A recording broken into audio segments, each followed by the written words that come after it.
நாளை ஜனவரி 26 எல்லாரும் ஞாபகம் வச்சுக்க வேண்டியது என்ன. அப்படி ஞாபகம் வச்சுக்கணும்னா சுதந்திரத்தை கொடுத்துட்டு அதுக்கப்புறம் கவர்மெண்ட் அஃபீஷியலாக ஒவ்வொரு விஷயத்தையும் மாற்றி கொடுத்த நாள். அதனால் இன்றைக்கி குடியரசு தினம் அஃபீஷியல் டே. வணக்கம். ஆகவே இந்த நல்ல நாளில் எல்லாரும் கண்டிப்பாக எல்லாருக்கும் வீடியோ ஓட்டிகிட்டு இருக்கு. வருக இப்போ நம்ம ஒரு கொடியேற்றுறோம். நம்மளோட மூத்தவங்களாம் இருக்காங்க, கட்சியில் காரியகர்த்தாலாம் நம்மளோட வேலை இருக்காங்க. இருந்தாலும் ஒரு எக்ஸர்விஸ்மென்ற காரணத்தால் எனக்கு இன்றைக்கி கொடுக்கப்பட்டுள்ளது.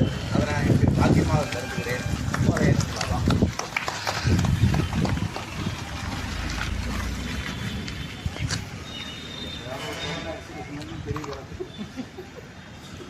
भारत माता की जय, भारत माता की जय, भारत माता की जय, वंदे मातरम, वंदे मातरम, वंदे मातरम, वंदे मातरम, भारत माता की जय, भारत माता की जय, वंदे मातरम.